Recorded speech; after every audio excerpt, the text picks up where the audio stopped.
Good day everyone. Nandito kami ngayon sa Shell Buso-Buso. Ayun. So, magandang araw sa inyong lahat, no. Ngayong araw ay February 28, araw ng Sabado, no. 10:47 AM. Nandito kami ngayon sa Shell Buso-Buso along Marilake Highway, no. And kasama ko si Kaylin, ang aking poging anak. Ayan. So, papunta kami ngayon sa event ng Tarakan PH. At nagpapasalamat ako sa Tarakan PH at nabigyan ako ng pagkakataon na makapag-camping kasama sila. Hindi lang basta camping, kasi magtatattoo ako at magpi-piercing sa camping site. First time kong gagawin na magtattoo sa campsite, gawin yung trabaho ko sa campsite, no? First time yan.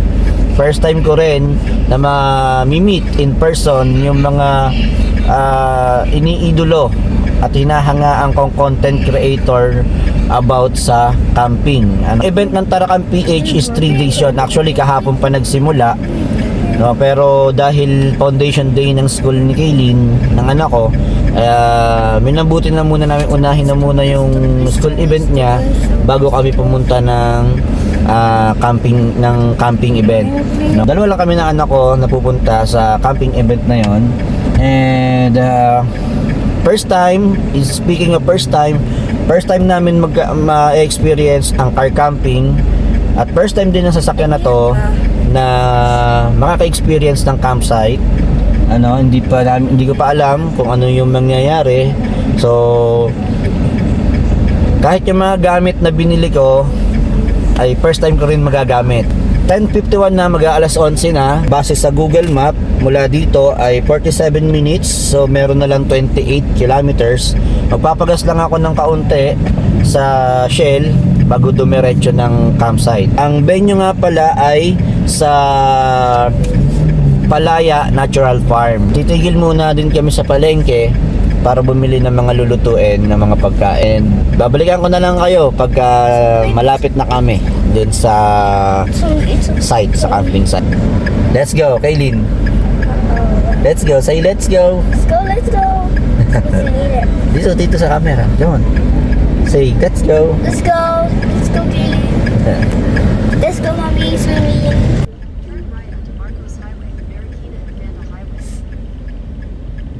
So ayun, pagkatapos namin magpagas doon sa Buso-Buso, wala pa yata 2 minuto, nandito na kami sa may palengke. Ito yung palengke na, hindi ko alam kung anong palengke to, kung anong lugar to, hindi ako pamilyar. Pero kasi ito yung palengke na nagiging dinadaanan ng mga nag-outing, nagka-camping, nagsiswimming dito sa Marilake. Parang ito yung dito na namimili lahat. Ayun, ito na po, manukan na po ito. Ayan na po yung tinatawag na manukan. Kaya tinawag na manukan, yung gawing kanan po mga manok panabong. Paglampas ng manukan, so mga ilang kilometro lang, ayan na, pwede na tayong kumaliwa dito. Eto, mayabong tong akasya na to kaso wala na rin. No, my Ano na rin, putol na rin. Malilim tong lugar na to presko. Ayun, wala na. Ayan, pasok na po tayo dito. Dito rin kami dumaan. Dito pala may bilihan, no? May uling. Kaya po traffic kasi may checkpoint po dyan. Kailangan magbayad na environmental fee.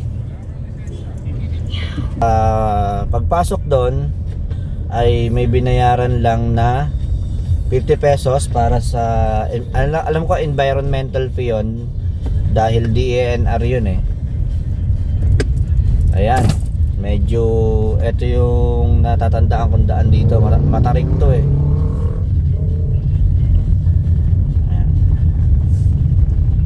Paglampas dun sa entrance kung saan may naningil ng 50 pesos ay merong ganito katarik na daanan. Eto, natatandaan ko to kasi nung pumunta kami dito last year, nung Holy Week last year, ang dala namin is yung Honda Click na motor namin. Tas 3 kami, si Kaylin, ako, tsaka yung misis ko. Dito kami dumaan, talaga naman nakakatakot sobra. Buti hindi nawalan ng preno. Pero ngayon, 4 wheels na yung dala. Komportable na ako. Komportable na ako na safe na yung pamilya ko pag pupunta kami sa mga ganitong klaseng lugar, sa mga activities namin. Ayan, sa mga gusto namin gawin, especially camping. Ayan, kampante na ako. Ang kulang na lang is ma-improve yung driving skills talaga. Eto na yung inaasahan kong rough road. Ayan, pababa to na rough road. Ayan po, kaya sa mga nagpaplano ng camping dito sa Tanay, especially dito sa part na to ng Tanay, no, ayan po ang ano nyo dito, may experience nyo dito. Pero tingin ko parang inaayos parang pinapatag. Ayan, ayan po yung may experience nyo. Lubak. Pag siguro masama ang panahon, pag maulan-ulan ng panahon, tingin ko medyo mahirap to kasi putik, tapos may mga bato-bato. Iba pa naman yung putik nito, mukhang solid na putik talaga to. Kasi lupang bundok to Ayan. Sa mga pupunta po dito na nakamotor, ingat po kayo. Ayan. Dito mapapansin niyo po sunod-sunod na yung mga resort and camping site, kasi yung right side po ng, kung nakikita niyo po yung right side ng kalsada na to, ilog na po yung baba na yan. Welcome to Barangay Santo Niño. Alam ko yung nakakasakop ata doon ay Cuyambay Tama ba? Cuyambay or Kayabu. Ito, Tanay Rizal, Barangay Santo Niño, Tanay Rizal. Protected Area Management Office or PAMO. Ito pa, another rough road na Matarik. Alam ko ito na yung last. Ayan po, may tarpaulin po dito ng Taracamp PH. Taracamp sa 2026. Ayan po. Meron naman directional sign. This way, Taracamp. Uy, ang ganda May train. Ganda. May mga nag-ATV rin dito. Ang ganda. So, ayun. Nandito na po kami sa venue kung saan gaganapin ang Taracamp 2026. Ayan po yung nakikita sa video na Dragon Fruit Farm. Ayan po si Papa Ray Nakakahiya Bigla akong nahiya Ang dami talagang parang piyesta talaga siya.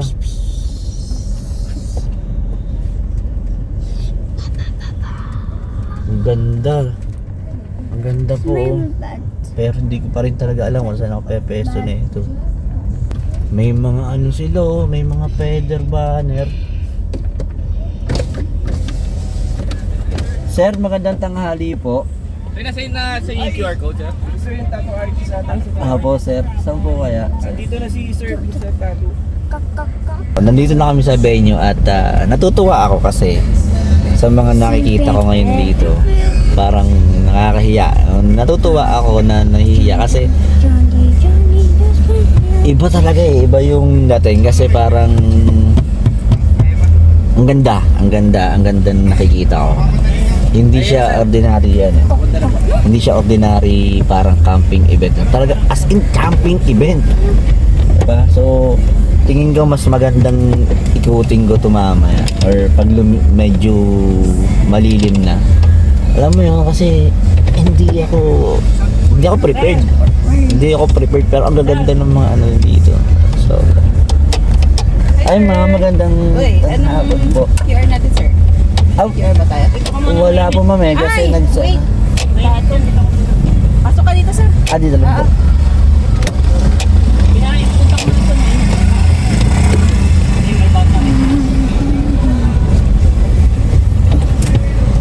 Sir, tabi kayo dito sa may rescue. Sige po. Ay, nagkakabot. Ah, dito na po, ma'am.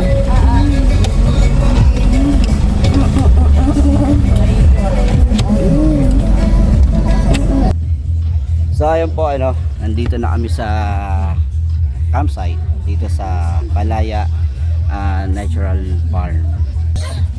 Gusto ko rin pakita sa inyo kung ano yung itsura ngayon dito, no? At eto, ayan. So ayan yung lahat ng participant. Tapos dito sa area na to meron pa, ayan, yan, yung pop-up camper nandiyan dyan sa banda dyan. Ayan, bali ayan yung setup. Katabi ko yung medic, saktong sakto.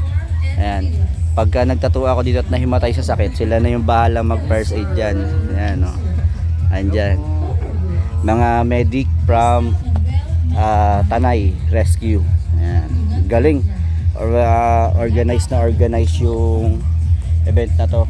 Dahil first time kong makapag-participate sa mga ganitong event, masasabi ko maganda to, enjoyment to, kasi hindi pa ako nakakaikot dito sa lugar. Pero kung mapapansin nyo, ayan o, ayan, ang dami, ayan o, dami nila. Tas may mga nagdadatingan pa. Bali yung stage, yung sound system nandoon sa area na yon, nandoon. Tapos ito yung entrance sa pinasukan kanina. Ayan. Ayan lang, ayan lang yung setup. May tarpaulin ako dyan na simpleng tarpaulin. Tapos ayan yung tent, no? Ayan, tapos meron din dito mga iba pang mga ano. So siguro mamaya pagkatapos, pag medyo malilim na, mag-iikot, ayusin ko lang to. So, maliligo kami ni Kaylin sa ilog. Then after namin maligo sa ilog, set up na ako ng pagtatato. Kasi meron na daw mga naghihintay eh. So ayun, tapos na kami mag-set up. Oh, si Kaylin, ayan. Hi, Gilly. Si Kaylin.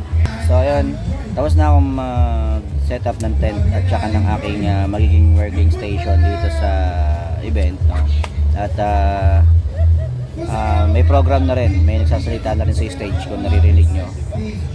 Pagkatapos kong mag-set up, so kumain muna kami at maliligo para makapag-ready mamaya sa gagawin sa mga kliyente o yung mga magpapatattoo mamaya. So after ko maligo, umpisa na yung tattooan dito.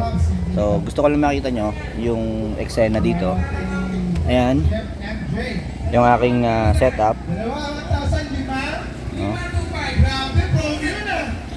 Ayan yung aking setup. So yan lang, simple lang yung magiging working station ko ngayon. Walang armrest, walang bed. So ganyan lang, talagang typical na boot lang. Syempre present ang Black Magic Tattoo Products and Atubes Tattoo Cleansing Foam, and yung gamit yung karayom Totnak Premium Cartridge Needle. So ayun, maliligo muna kami ni Kaylin sa ilog. Then let's go, ready na. Tara. So ayun, Kaylin, swimming. So bali eto po yung ilog dito, ayan. Eto yung Kampalaya, ayan. Tapos ganyan yung ilog. Kaylin, wag dyan. Dito tayo. Dito tayo, halika dito. Kaylin, dito halika. Dito tayo.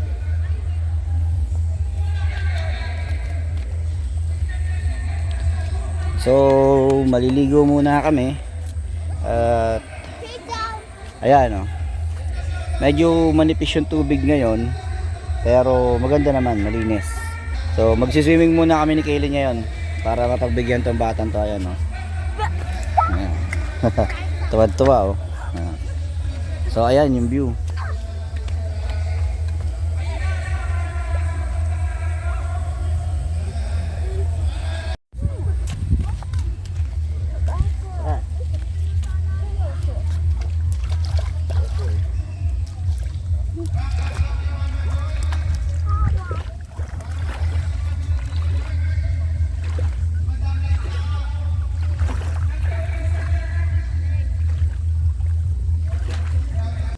At ayun na nga po, matapos nga po kami makapagmeryenda at makapaligo sa ilog ni Kaylin ay nag-umpisa na nga po akong magtattoo dito. At si Sir nga po ang una kong tinatuan mula sa admin ng Tarakang PH. Mommy, come on, go to swim. Huh? Come here. Come on, swim here. Come on. Nak, malamig pala Mommy, go dyan. to work eh. Dito ka, malamig pala dyan, malamig. So, ayun. Magluluto lang ako ng pagkain, kakain kami kasi may mga magpapatato pa.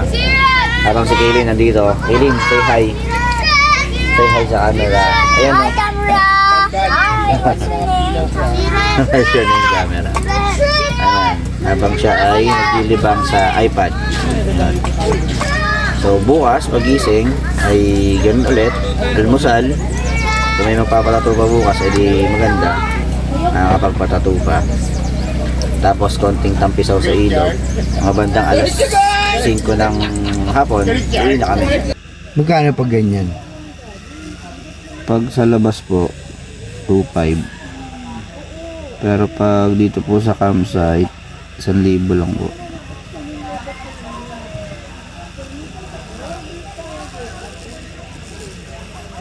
Design po ito ni sir eh. Nag-generate sa AI. So, magandang umaga po sa inyo lahat. No? So, ayun ay hindi ko alam kung anong oras na. Pero ngayon po ang third and last day po ng event na to ng Taraka PH. No? At ayan, nandito pa rin po kami sa Palaya Natural Farm, no, dito sa Tanay. At napakalamig po yung buong magdamag, napakalamig. So 1 AM na po ako natapos. Yung huli kong tinatuan is 1 AM. Then pagkagising ko po kanina, medyo sumulyap na po ako sa paligid. So ang magiging activity ko ngayong araw ay unang-una syempre magpe-prepare ng pagkain para sa amin dalawa ni Kaylin. And bago sana gumising si Kaylin, makapag-ikot-ikot ako. Tapos mamaya po kasi meron pa mga magpapa-piercing and tattoo, no? So ito na kasi yung last day, no? Wala na pong program ngayong araw, pero siguro ano na to, ito na yung date na kung saan ay pwede na natin silang ma-meet in person lahat at maikot yung kanilang mga tent, yung area na to, ipakita sa video na to. And isang bagay din na gusto kong sabihin ay ang sarap sa pakiramdam na paggising mo sa umaga, ganitong feeling yung mararamdaman mo. Biruin mo, paggising mo malamig, akala mo nga parang umulan dito kasi yung tent, yung bubong mamasa dahil sa hamog. Pag nakita nyo rito in person yung mga tent dito, parang may hamog, no? Tapos lahat ng makakasalubong mo naka-smile sa'yo, naka-smile, tapos binabati ka ng good morning. May naaamoy kang mabangong amoy ng kape, no? Tapos makikita mo napakasaya lang ng paligid, no? At inimbitahan niya po ako ng ilan sa mga admin para pumunta sa kusina at mag-almusal ng sopas. So napakaganda lang tignan ng mga ganitong senaryo na pambihira mo nang nakikita sa araw-araw. At matapos nga makapag-almusal ng sopas ay nagkaroon ako ng oras para mag-ikot-ikot dito sa buong camping ground. At nakita ko nga yung mga setup ng tent ng mga participants dito, ng mga campers.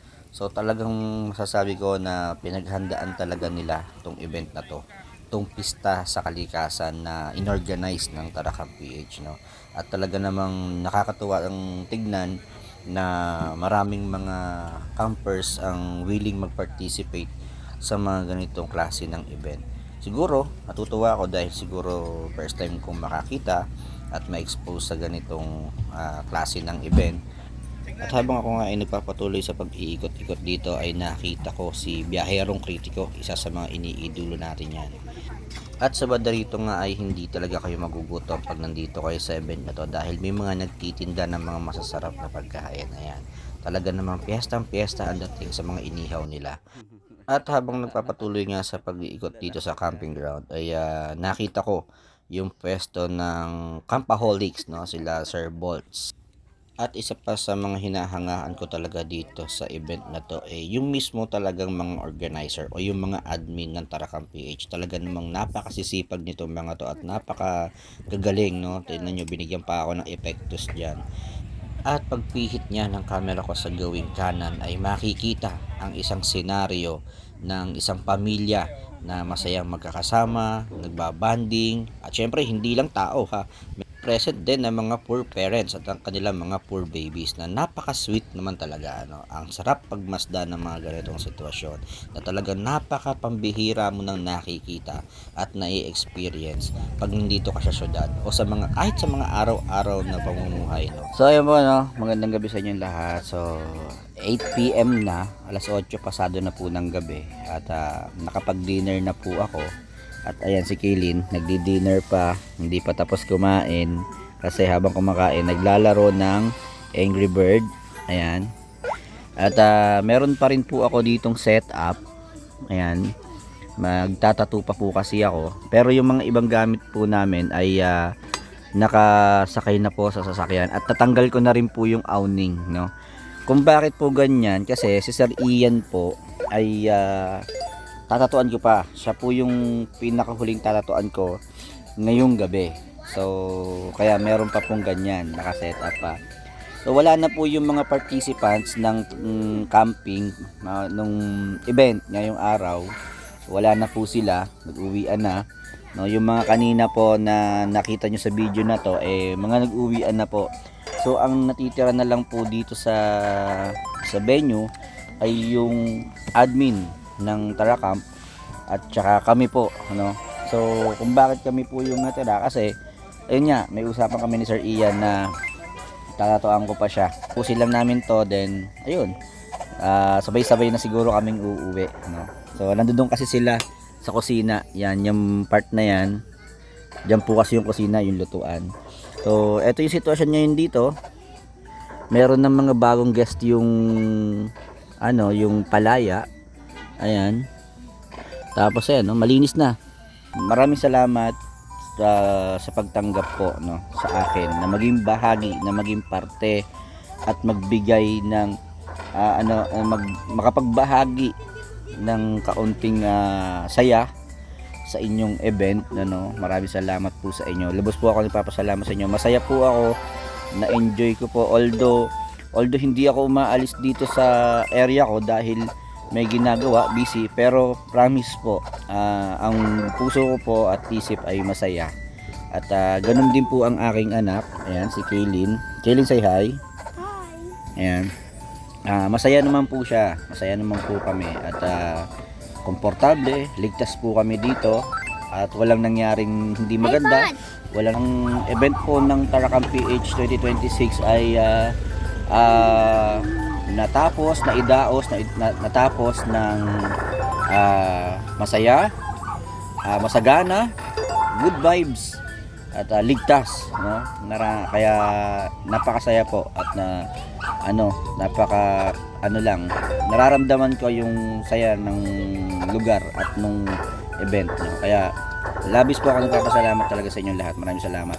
Kaya ganun din sa mga taong nakilala ko sa event na to, no. Andiyan dyan si AJ Travel. Siyempre, grabe, tuwan-tuwa ako nung makita ko si AJ Travel kasi hindi ko expected na nakita ko siya dito, no. Kay J-Park ko lang siya nakikita and team siya, part siya ng Team Palibot. Kaya tuwan-tuwa ako sa AJ Travel. Maraming salamat sa pag-appreciate. Maraming salamat.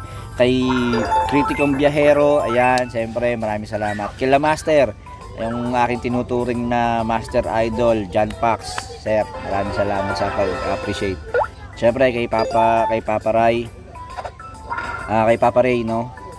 Maraming salamat, sir, sa pagtanggap. Napakabait niyo po mag-asawa. Maraming salamat po sa inyo. Tsaka sa Campaholics na talaga nakadao pampalad nyo dito, maraming salamat po lahat, no. Maraming salamat po sa inyong lahat, no. Talagang pinaramdam niyo po sa akin bilang baguhan, bilang mag-uumpisa sa larangan ng pagka-camp, sa larangan ng ganitong bagay na alam mo yan, hindi ako iba, no? Hindi ako iba. Kasi sa totoo lang po, nung dumating ako, hindi ko alam kung ano yung gagawin ko. Hindi ko alam kung paano ako papasok. Kasi ang expected ko po talaga is nung dumating ako dito, ang expected ko talaga is hindi ko alam na ganun yung aabutan ko. Ang alam ko lang is parang simpleng camping event lang na simpleng gathering lang ng mga campers, ganun. Pero nagulat ako nung pagpasok dito sa venue, may mga feather banner, may stage, may kantahan. So nagulat ako, sabi ko, la, ganito pala to kaganda. Tapos ang daming mga campers, diba? Tapos pagdating ko, hindi pa ako nagsasalita, binaba ko pa lang yung bintana ng kotse, ang kaagad antimano inassist na kanila ako, tapos kilala kaagad nila ako. Kaya natuwa ako na parang, bakit nila ako kilala? Ganun yung tumakbo sa isip ko. Bakit nila ako kilala? Parang ganun. Tapos parang, alam mo yun, parang tanggap ka agad nila ako na, sir, sige sir, dito po, ginaid ka agad ako. Tapos nakita nila na mag-isa lang ako, tinulungan nila ako mag-install ng awning. Yon, shoutout sa'yo, sir, Don Ramon, maraming salamat. Si Don Ramon ang tumulong na maglatag ng awning. At syempre, salamat din sa nagpahiram ng awning, ano. Maraming salamat. So, ayun. In terms naman ng tattoo, maraming salamat sa mga nag-walk-in dito sa simpleng booth natin dito sa event. Maraming salamat sa inyo sa mga tumangkilik ng piercing, ng tattoo. Maraming salamat sa inyong lahat. At talagang magkita-kita po tayo sa mga susunod, no? At marami tayong planong gagawin about camping and tattoo. So magkita-kita na lang tayo sa Facebook. So paki-like and follow na lang po yung mga page na yan, ano? Maraming salamat po sa inyong lahat. So talagang sa akin po at sa ngalan po ng anak ko at ng misis ko, kahit wala siya dito, so ako po ay lubos na masaya at nagpapasalamat. Wala pong duda, binigyan nyo po ako ng isang makahulugan at napakasayang karanasan sa aking kauna-unahang camping experience. At first time ko rin na makapagtattoo sa camping site. Kaya naman po talagang solid ang pasasalamat ko po sa inyo. Kaya naman po hihilingin ko po sa lahat po ng admin ng Tarakam PH na kung maaari lang po, nakikiusap ako ngayon pa lang, na kung sakasakali po na kayo ay magkaroon ng ganito po ulit, ng ganitong event po ulit, ano, pakiusap lang po, isama nyo po ulit ako. Ayan, tanggapin nyo po ulit sana ako. Dito ko na lang tinatapos ang video na to. Maraming salamat po sa inyo kung umabot kayo sa punto na to. Maraming salamat po sa inyo kung kayo ay nanonood at manonood pa lamang ng video na to. Maraming salamat po sa inyo. Ingat po tayong lahat. Magkita-kita po tayo sa campsite. Let's go. Peace out.